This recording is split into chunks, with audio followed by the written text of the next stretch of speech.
ஓம் சரவண பவ. அன்பர்கள் அனைவருக்கும் ஆத்ம வணக்கங்கள். இந்த பதிவு சிறப்பான பதிவு. ராகுக்கேது பயிற்சி பலன்கள். முன்னெல்லாம் சனி பயிற்சியை பார்ப்பாங்க, குரு பயிற்சியை பார்ப்பாங்க. இப்போ ராகுக்கேது பயிற்சிகளையும் ரொம்ப எதிர்பார்ப்பு அதிகமாக இருக்குது. ஒன்று மட்டும் தெரிஞ்சுக்கோங்க, நைசர்கிய பலத்தில் கிரகங்களுடைய வரிசையில் ரொம்ப பலம் பெற்றவர்கள் இவர்கள். இவங்க தான் பிக் பாஸ். இந்த ராகுக்கேதுக்களை தாண்டி மற்ற கிரகங்கள் எதுவும் வேலை செஞ்சிட முடியாது. ஏன்னா மற்ற 7 கிரகங்கள் செய்ய வேண்டிய வேலையை இவங்க ஒரு கண்ணிமைக்கும் நேரத்தில் செஞ்சுருவாங்க. அவங்க ஒவ்வொரு வருடமும் வருகின்ற 1.5 வருடம் 18 மாதம் கழித்து அவங்க ஒவ்வொரு ராசியையும் ஆன்டி கிளாக் வைஸாக நம்மளுக்கு அவங்க சுற்றி வரும் பொழுது அந்த பாவம் தொட்டு நடைபெற வேண்டிய செயலை இவங்க பண்ணி முடிச்சிருவாங்க. அந்த கிரகம் பண்ண தாமதித்தாலும் எனக்கு தெரியலப்பா எப்படி தான் நடந்தது இந்த விஷயம்னு, கண்ணிமைக்கிற நேரத்தில் நடந்துருச்சுப்பா, எப்படி தான் நான் நல்லா தெளிவாக தாங்க இருந்தேன், எப்படி தான் அந்த பத்திரத்தில் சைன் போடுன்னு தெரில, நல்லா தாங்க கேர்ஃபுல்லாக தாங்க போனேன், இந்த வண்டி எப்படி தான் நான் தெரியாமல் ஒரு விபத்தில் மாட்டிடுச்சின்னு தெரியல அப்படின்னு சொல்கிறோம் இல்லையா. ரொம்ப நம்பினாங்க, இவன் ஏமாற்றிட்டு போயிடுவான்னு நான் நினைக்கல.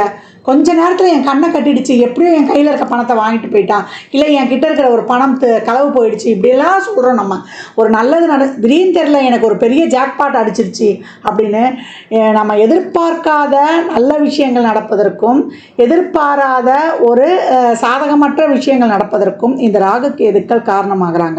அதனால் சனி பயிற்சியை கண்டு பயப்படுவதை விட ராகுக்கேது பயிற்சியை தான் ரொம்ப கவனமாக இருக்கணும். ஒவ்வொரு பாவம் தொட்டு அவங்க எழுதி வச்சுட்டு போயிடுவாங்க. அதற்கேற்றார் போல் இவ்வளோ இருக்குதா, அவர் சித்திரகுப்தன் மாதிரி எழுதி வச்சுருவாங்க. இவர் சனி பகவான் யமதர்மராஜா மாதிரி நம்மளுக்கு அந்த பாவங்களுக்கு ஏற்ற அந்த கர்மாவுக்கு ஏற்ற ரிசல்ட்டை இந்தந்த காலத்தில், அது 7.5 சனியாக, அஷ்டம சனியாக, இல்லை சனி தசா புத்தி வரும்பொழுது கண்டக சனியாக, அர்த்தாஷ்டம சனியாக, 7.5 சனியில் 3 பீரியடு அதை ஜென்ம சனியில் வச்சு செஞ்சிருவார் நம்ம ஆள் அப்படின்னு சொல்லிடலாம். அப்படி அவர் தீர்ப்புகளை கொடுக்கக்கூடியவர் தான் சனி. அதனால தான் விதியை நிர்ணயிப்பவர், கர்மக்காரங்க அப்படின்லாம் நம்ம அவரை கண்டு அஞ்சுகிறோம். நம்ம திருத்தி நம்மளுக்கு நல்வழிப்படுத்த போகிறார் சனி பகவான். இப்போ இந்த காலகட்டம் இந்த ராகுக்கேதுக்கள் 12 ராசிக்கும் அமர்ந்து எப்படிப்பட்ட பலாபலன்களை தரவிருக்கிறாங்க என்பதை பார்க்கவிருக்கிறோம். பதிவினை முழுமையாக கேளுங்க. தாங்கள் கேட்பதோடு மட்டுமல்லாமல் தங்கள் உற்றார் உறவினருக்கும் பகிருங்க. இதில் சொல்லியிருக்கின்ற எளிமையான வழிபாடுகளையும் வாழ்வியல் செயல்பாடுகளையும் சாத்வீக பரிகாரங்களையும் பின்பற்றி வாழ்வை வளமாக்கிக் கொள்ளுங்கள். இந்த சாயாகிரகங்கள் சொல்லக்கூடிய யோகத்துக்கு காரகனான ராகு பகவானும் ஞானத்துக்கு காரகனான கேது பகவானும் வருகின்ற வைகாசி மாதம் 4ஆம் தேதி 18/5/2025 ஞாயிற்றுக்கிழமை இரவு 7:38 மணிக்கு அவர் கன்னி ராசியிலிருந்து கேது பகவான் சிம்ம ராசிக்கும், ராகு பகவான் மீன ராசியிலிருந்து நமக்கு கும்பராசிக்கும் பயிற்சி ஆகிறாங்க. இந்த பயிற்சியால் 12 ராசிகளுக்கு சந்திக்கக்கூடிய சாதகமான பலன்களையும் சாதகமற்ற சூழல்களையும் தெரிந்து எவ்வாறு சிறப்பாக கடந்து வரலாம் என்பதை தனித்தனி பதிவுகளாக காணவிருக்கிறோம். விருச்சிக ராசி விருச்சிக லக்னத்திற்கான ராகுகேது பயிற்சிக்குரிய பலன்களை காணவிருக்கிறோம். இந்த ராகுகேது பயிற்சி விருச்சிகத்துக்கு விருப்பமான பலன்களை தருமா அப்படின்னு பார்க்கும்பொழுது கொஞ்சம் பக்குவமாக நிதானத்துடன் கடக்கும்போது உங்களுடைய விருப்பங்கள் நிறைவேறும் அப்படின்னு சொல்லலாம். ஏன்னா நாளில் ராகுவும் 10ல் கேதுவும் வராங்க. நாளில் வரக்கூடிய ராகு உங்களுக்கு எதிர்பாராத வகையில் ஒரு ஊர் மாற்றம், ஒரு இடமாற்றம், ஒரு வேலை மாற்றம், உங்களுக்கு ஒரு பதவி மாற்றம், ஒரு தொழில் மாற்றம், இதை எல்லாத்தையுமே கொடுத்துருவாரு. ரொம்ப நாளாக ஒரு தொழிலுக்கு ட்ரான்ஸ்ஃபர் கேட்டுட்டு இருக்கேன், இந்த இடத்துல எனக்கு வேணும் அப்படின்றவங்களுக்குலாம் திடீர்னு அந்த மாற்றங்கள் ஏற்படும். அந்த மாற்றங்கள் உங்களுக்கு போகிறதுக்கு ஒரு சில தடை தாமதங்கள் கொஞ்சம் மனசுக்கு முழுமையான நிறைவை கொடுக்கறதுனால உங்களுக்கு நல்ல பெனிஃபிட்ஸ் அதனால் உண்டு. தாராளமாக ஏற்றுக்கொள்ளுங்கள். இந்த காலகட்டம் வண்டி வாகனத்திலலாம் ஒரு பழுதெல்லாம் ஏற்பட்டு அதை மாற்றி வேற பழசை கொடுத்து புதுசாக மாற்றுறது இதெல்லாமே ஏற்பட்டுடும். ஏன்னா ராகுவுக்கு குருவின் பார்வை இருக்கிறதுனால சுகஸ்தானங்களை பெருக்கிக் கொள்வார்கள். 4ஆம் இடம் வண்டி வாகனத்தை தாண்டி நீங்கள் சுகமாக இருக்கிறீங்களா, மகிழ்ச்சியாக இருக்கிறீங்களா என்பதையும் குறிக்கக்கூடிய இடம். 4ஆம் இடத்துல விட்டு போன இந்த அசௌகரியங்கள்லாம் இப்போ சரி பண்ணிக்கணும். ஏற்கனவே அர்த்தாஷ்டம சனியில் ரொம்ப கஷ்டப்பட்டுட்டோமா அப்படின்றவங்க மீண்டும் அந்த வைத்தியங்களை சிறப்பாக பார்த்து உடல் ஆரோக்கியத்தை மேம்படுத்திக் கொள்ளணும். நாளில் ராகு வரும்பொழுது இந்த டிஸ்க் பெயின், அதே போல் அந்த ஸ்பைனல் கார்டு பிரச்சனை, முதுகு தண்டுவட பிரச்சனை, முழங்கால் மூட்டு வலி, ஜாயிண்ட் பெயின், கால்சியம் சத்து குறைபாடு, உடம்புல ஹீமோகுளோபின் குறைபாடு, இதையெல்லாமும் ஏற்றுடும். மரபு சம்மந்தப்பட்டது, இந்த மசில்ஸ் பெயின், ஜாயின்ஸ் பெயின், அது வயிறு சம்பந்தப்பட்ட ஒரு அஜீரண கோளாறு, இதையெல்லாம் வந்து உடல் ஆரோக்கியத்தில் கூடுதல் கவனம் தேவை. அதற்கேற்றாற் போல ஒரு நல்ல வைத்தியங்கள், மாற்று வைத்தியங்கள்லாம் கிடைச்சி உங்களுக்கு சிறப்பான பலன்களையும் பெற்றுக் கொடுத்துரும் அப்படின்னு வந்து சொல்லிடலாம்.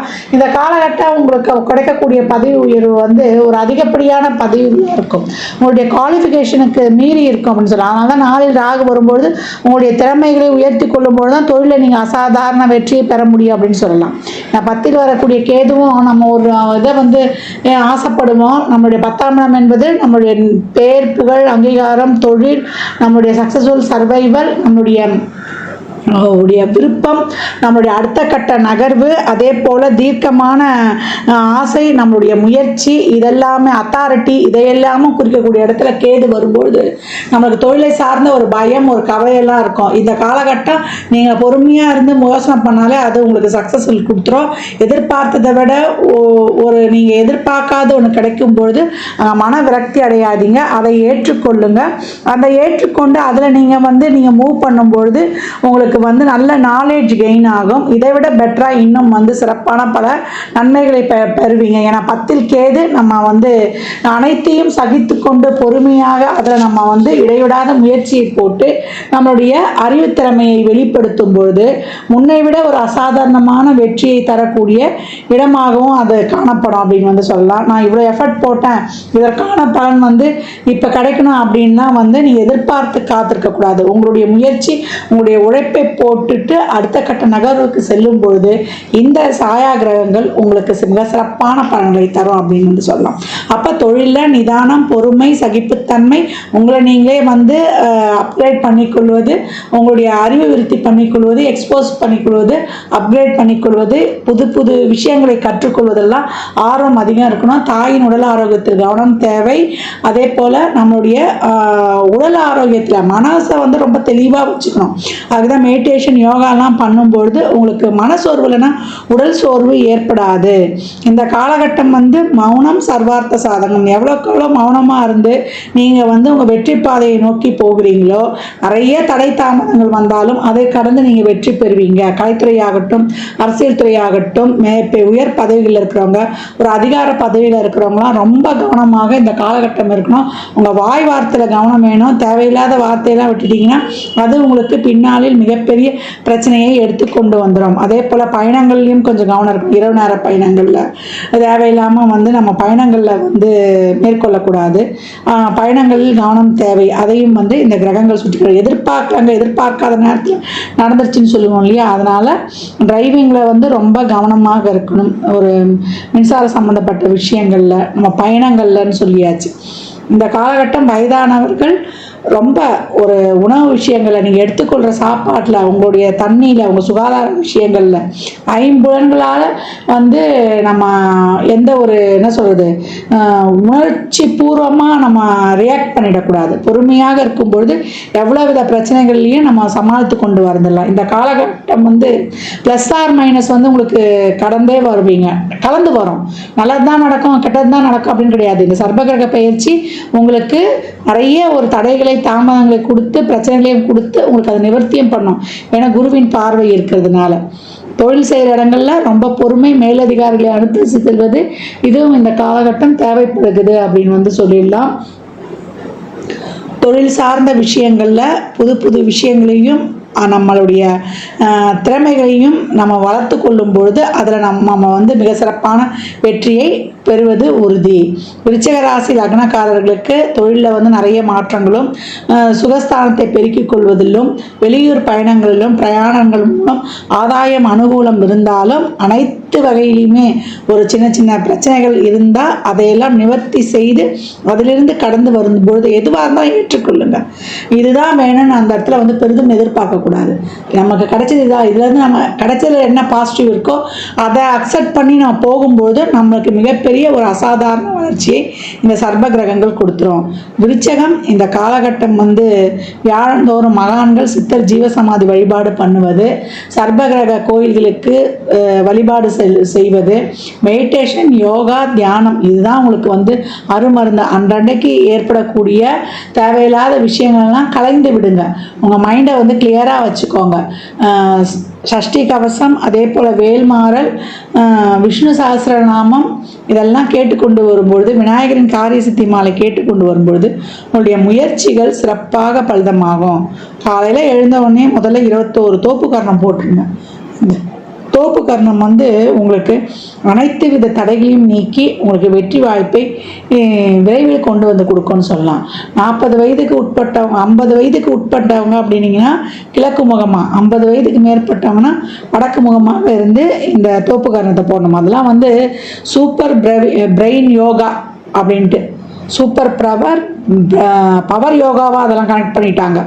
ஏன்னா நம்முடைய மூளையை சிறப்பாக இயக்கக்கூடியது இந்த தோப்பு கர்ணம். நம்மளை எந்த ஒரு அந்த சிந்தனை தெளிவில்லாமல் இருப்பதை நீக்கிடும். சிந்தனையோடு நல்ல சிறப்பாக யோசிக்கும் பொழுது தான், ஏன்னா 5ல் இப்போ சனியும் வந்துட்டார், அதனால் சித்தம் சிறப்பாக செயல்படும் பொழுது தான் நம்ம செய்யக்கூடிய செயல்கள்லையும் நிறைய வெற்றியை காண முடியும்.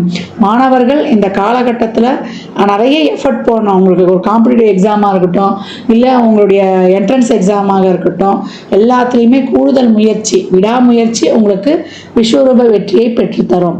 இந்த பலன்கள்லாம் கோள்களின் கோச்சார நகர் வைத்து சொல்லப்பட்டிருக்கு. உங்கள் சுய ஜாதகத்தில் இப்போ என்ன தசாபதி நடக்குது, அதை எதற்காக உங்களுக்கு ஊக்கப்படுத்துது, அது திருமணம், குழந்தை பாக்கியத்திற்கா இல்லை பொருளாதார முன்னேற்றத்திற்கா என்பதெல்லாம் உங்கள் சுய ஜாதகத்தை ஆய்வு செய்வதன் மூலம் மட்டுமே நாம் தெளிவாக அறிந்து கொள்ள முடியும். அப்போ விருச்சகம் இந்த காலகட்டம் வெற்றி பெறணும்னா நிதானம், பொறுமை, சகிப்புத்தன்மை இது 3 இருந்துச்சுன்னா இந்த சாயா கிரகங்கள் உங்களை நிச்சயம் சாதனை படைக்க வைக்கும். விருச்சிக ராசி லக்னக்கார அன்பர்களுக்கு என் மனமார்ந்த வாழ்த்துக்களை தெரிவித்துக் கொள்கிறேன். 12 ராசிகளுக்கும் ராகுகேது பயிற்சிக்குரிய பலன்கள் சொல்லப்பட்டிருக்கு. இந்த ராகுகேது பயிற்சி பலன்கள் உங்க சுய ஜாதகத்துல இப்ப ராகு எங்க வந்திருக்கிறாரு, கும்பத்துக்கு வந்திருக்கிறாரு, கேது சிம்மத்துக்கு வந்திருக்கிறார். இதே இடத்தில் உங்களுக்கு எந்த ராசி லக்னமாக இருந்தாலும் அந்த இடங்கள்ல ஒரு கிரகம் இருந்தால் மிகப்பெரிய பாதிப்பை உங்களுக்கு ஏற்படுத்தும். அதே போல சனி தசா, ராகு, கேது புத்தி, இல்லை சூரியனுடைய அந்தரமோ இல்லை சந்திரனுடைய தசா புத்தி அந்தரமோ அது நடந்து இந்த இடங்கள்லையும் கிரகம் இருக்கும்போது மிக ஜாக்கிரதையாக, மிக கவனமாக ஒவ்வொரு அடியும் எடுத்துக்கணும். இதெல்லாம் பொது பலன்கள் தான். உங்கள் சுய ஜாதகத்தை ஆய்வு செய்யும் போது இன்னும் சிறப்பாக நம்ம ஹேண்டில் பண்ணிடலாம். பொதுவாக இப்போ வந்திருக்கக்கூடிய ராகுவும் இப்போ வந்திருக்கக்கூடிய கேதுவும் நமக்கு என்ன சொல்கிறாங்கன்னா, ராகு நீங்கள் உங்களுடைய அறிவுத்திறமையை வளர்த்துக்கோங்க, உங்களை நீங்களே டெவலப் பண்ணிக்கோங்க. நீங்கள் ஷேர் பண்ணுற விஷயங்கள், கம்யூனிகேஷன், ஒரு வாட்ஸ்அப்போ, ஒரு ஃபேஸ்புக்கோ, இல்லை ஒரு ட்விட்டரோ, ஒரு இன்ஸ்டாகிராமோ நல்ல விஷயங்களை ஷேர் பண்ணுங்க. நீங்கள் எவ்வளோக்கு எவ்வளோ நல்ல விஷயங்களை ஷேர் பண்ணுறீங்களோ, நல்ல விஷயங்களை பேசுகிறீங்களோ, அவ்வளோக்கு எவ்வளோ உங்களுக்கு சிறப்பான பலன்களை தரும். உங்களுடைய திறமை, உங்களுடைய அறிவை நல்லா வளர்த்துக்கோங்க. லௌகீக விஷயங்களில் ஈடுபடாதீங்க. நல்லா உங்கள் அறிவுக்கு தீனி போடுங்க. அதே போல் உங்கள் செயல்களை சிறப்பாக செய்யுங்க. எல்லாத்துக்கும் உங்களுக்கு உண்டான முயற்சியை போட்டுட்டு நீங்கள் கடந்துருங்க. இந்த விஷயம் நான் பண்ணிட்டேன், இது நடந்தே ஆகணும் நீங்கள் பிடிச்சு வைக்கும்போது கேது உங்களுக்கு அதை தராமல் போயிடும். அப்போ கேது சொல்றது என்னன்னா, உங்களுடைய உழைப்பை சிறப்பாக தீவிரமாக எதையும் எதிர்பார்க்காம போட்டு நீங்கள் கடக்கும் பொழுது உங்களுக்கு சிறப்பான பலன்களை நான் தரேன் அப்படின்னு சொல்லுது. அப்போ 5ஆம் பாவம் உங்களுக்கு சிறப்பாக அந்த பூர்வ புண்ணியம் ஆக்டிவேட் ஆகி உங்களுக்கு முழுமையான லாபத்தை பெற்றுக்கொள்வதற்கு என்ன பண்ணணும்னா, சிறப்பாக திறம்பட உங்கள் மூளையையும் உங்கள் உடல் உழைப்பையும் போடும் பொழுது, நேரம் பார்க்காமல் உழைக்கும் பொழுது உங்களுடைய 5ஆம் இடம் எண்ணக்கூடிய பூர்வ புண்ணிய ஸ்தானத்தில் இருக்க கேது உங்களுடைய வாழ்க்கையில் அடுத்த கட்ட நகர்வுக்கு நேர் வழியில் ஒரு பிரின்சிபலோட, ஒரு கொள்கையோட, ஒரு கட்டமைப்போட, ஒரு டைம் பாஸ்க்குள்ள உங்களை ஃபிக்ஸ் பண்ணி சிறப்பாக உழைக்கும் பொழுது 11 என்ற இருக்க லாபம் உங்களுக்கு மிகப்பெரிய ஒரு எதிர்பார்க்காத ஒரு செல்வ வளமையையும் ஒரு நல்ல லைம் லைட்லையும் உங்களுக்கு தெரிவிச்சிடும் அப்படின்னு சொல்லலாம். இந்த காலகட்டம் கோளறு பதிகம் படிப்பதும், கந்தல் அலங்காரத்தில் வரக்கூடிய 38வது பாடலை படிப்பதும், அபிராமி அந்தாதியில் வரக்கூடிய 24, 27, 75, 40 இந்த ஆர்டரில் தான் படிக்கணும். படிக்கும்போது மனச்சஞ்சலங்கள் இருக்காது, நவகிரகங்களால் எந்த தொந்தரவும் இருக்காது, நவகிரகங்கள் நமக்கு நன்மை ஆயிடும். எந்தவித தசாபுதியே இருந்தாலும் சிறப்பாக கடந்துடலாம். 12 ராசிக்காரர்களும் ராகுகேது நன்மை செய்தாலும் சரி, இல்லை நியூட்ரலாக இருந்தாலும் சரி, இல்லை அதிகப்படியான ஒரு நன்மை இருந்தாலும், சாதகமற்ற சூழல் இருந்தாலும், எல்லோருக்குமே இந்த ராகுகேது டிரான்சிட்ல உட்கார்ந்து இருக்கிற இந்த சிம்மத்தையும் கும்பத்திலையும் இதை பின்பற்றும் போது நீங்க சிறப்பான பலன்களை பெற்றுக்கொள்ளலாம். ஒரு சுக்கிரதசா நடக்குது, ஒரு குருதசா நடக்குது, ஒரு புதன் தசா நடக்குது, உங்களுக்கு வந்து ஒரு சிறப்பான உங்கள் இதுக்கு வந்து ஒரு பொருளாதாரம் கொடுக்குற தசைகளாக இருக்கும்போது மிகப்பெரிய லாபத்தை நீங்கள் அடைவீங்க. இல்லை உயிர் ஸ்தானமாக இருக்குதுன்னும்போது உங்களுக்கான ஒரு நல்ல திருமணம், குழந்தை பாக்கியம் இதையெல்லாம் பெற்றுக்கொள்வீங்க. இதற்கெல்லாம் உங்கள் சுய ஜாதகத்தை ஆய்வு செய்து கொள்ளணும். அதே போல் கேது பாசிட்டிவாக ஆக்டிவேட் ஆகணும் அப்படின்றவங்கெல்லாம் ஆயில்யம், மிருகசீரிஷம், ரோகிணி நட்சத்திரம் வரக்கூடிய நாட்களில், இல்லை கேது உங்களுக்கு இப்போ 5ஆம் பாவம் இருக்குது, அந்த பாவம் சிறப்பாக ஆக்டிவேட் ஆகணும் அப்படின்றவங்களாம், இந்த பாம்பு பிடிக்கிறவங்க இருக்காங்க இல்லையா, இந்த ராகக்கேதுக்கள் இப்போ முழுமையான பலனை தரணும். பூர்வ புண்ணியம் சிறப்பாக ஆக்டிவேட் ஆகணும். 11 என்ற உங்களுடைய ஆழ்மன எண்ணங்கள், விருப்பங்கள் இதெல்லாம் நிறைவேறணும் அப்படின்னா இந்த பாம்பு பிடிக்கிறவங்களாம் ரொம்ப ஒன்றும் வசதி வாய்ப்போடு இருக்க மாட்டாங்க. அவங்களுக்கு இந்த நட்சத்திர நாட்களில் உதவி செய்கிறது மிக சிறப்பான பலன்களை உங்களுக்கு அள்ளித்தரும். ஆயில்யத்தை ஃபஸ்ட்டு எடுத்துக்கோங்க, அதுக்கப்புறம் மிருகசீரிஷம், ரோகிணி எடுத்துக்கோங்க. இந்த நட்சத்திரத்தில் ஒரு கிரகம் இருந்து அது எத்தனாவது பாவமாக வருதோ அந்த பாவமும் உங்களுக்கு சிறப்பாக ஆக்டிவேட் ஆக இந்த வாழ்வியல் செயல்பாடு, இது பரிகாரம் இல்லை, இது பரிகாரமாகவும் எடுத்துக்கலாம். இது வந்து ஒரு வாழ்வியல் செயல்பாடு, மற்றவங்களுக்கு உதவுது. இந்த காலகட்டம் வர்ற வருமானத்தில் ஒரு பகுதியை முதல்ல நீங்கள் தான தர்மத்துக்கு எடுத்து வைக்கும் பொழுது, கேதுனாலே ஆதரவற்றவர்கள், யாரும் இல்லாதவர்கள், அவங்களுக்கெல்லாம் நீங்கள் எவ்வளோக்கு எவ்வளோ உதவி பண்ணுறீங்களோ அவ்வளோக்கு அவ்வளோ உங்களுக்கு மிகப்பெரிய ஒரு நிரந்தரமான செல்வ வளமையெல்லாம் நீங்கள் மிக சிறப்பாக பெற்றுக்கொள்ளலாம். அது கண்கூடாக காணலாம். அந்த ஒரு மன அமைதி, மன நிம்மதி, மன நிறைவு கிடைக்கும். நடக்கக்கூடிய செயல்கள்லாம் ரொம்ப சிறப்பாக, ஏன்னா ஒரிஜினல் 5லேயே கேது சம்மந்தப்பட்டார். அப்போ இயற்கையாகவே அந்த மன சோர்வு ஏற்பட்டுடும், மன அழுத்தம் ஏற்படும். இதை போக்கிக் கொள்வதற்கு நிறைய ட்ரஸ்ட் ஈடுபாடு, இறை வழிபாடு, தான தர்மங்கள்லாம் செய்யும்போது ஏழையின் சிரிப்பில் இறைவனை காணலாம்னு சொல்லிட்டான். அப்போ நீங்கள் இறைவனை கூட வணங்க வேண்டாம், ஏழைகளுக்கு உதவ உங்களுடைய கர்மாவும் குறையும், உங்கள் மன இறுக்கமும் தீரும், உங்களுக்கு இயற்கையாகவே அந்த மன நிறைவும் சந்தோஷமும் தானாகவே ஏற்பட்டுடும். உங்கள் கர்மா கிளென்சிங் ஆகிறத கண்கூடாக பார்க்கலாம். இந்த பலன்கள்லாம் வந்து நல்லா நடைபெறுவதற்கு இந்த வாழ்வியல் வழிபாடுகளை நீங்கள் பின்பற்றுங்க. இந்த பதிவை வந்து தவறாமல் கேளுங்க. நீங்கள் கேட்பதோடு மட்டுமல்லாமல் உங்கள் உற்றார் உறவினருக்கும் பகிருங்க. தங்களிடம் விடைபெற்றுக் கொள்வது ஆதித்ய சொர்ணலக்ஷ்மி. ஜாதகம் பார்க்க விரும்பும் அன்பர்கள் இந்த எண்ணிற்கு ஒரு மெசேஜ் செய்யுங்க. தங்களுக்கான விவரங்கள் அளிக்கப்படும், அப்பாயின்மெண்ட் பெற்றுக்கொள்ளலாம். ஜாதகம் சிறந்த முறையில் கணித்து பார்த்து தரப்படும், வாஸ்து பார்த்து தரப்படும், வாஸ்துப்படி வீடு கட்ட பிளான்கள் போட்டு தரப்படும், எண்ணியல் பார்த்து தரப்படும். நியூமராலஜி படி பிறந்த குழந்தைகளுக்கும் தொழிற்சாலைகளுக்கும் பெயர் வைத்து உங்கள் வாழ்வை வளமாக்கிக் கொள்ளலாம். சுபமுகூர்த்த நாட்கள் குறித்து தரப்படும். அவரவர் சேவைக்குண்டான கட்டணத்தை செலுத்தி சிறப்பான சேவைகளை பெற்று உங்கள் வாழ்வை வளமாக்கிக் கொள்ளலாம். மற்றும் ஒரு சிறப்பான பதிவில் சந்திக்கும் வரை தங்களிடமிருந்து விடைபெற்றுக் கொள்வது ஆதித்ய சொர்ணலக்ஷ்மி. மிக்க நன்றிகள். வாழ்க வளமுடன். நற்பவி நற்செழி. இறையருளால் அனைத்தும் நிறைவாகட்டும்.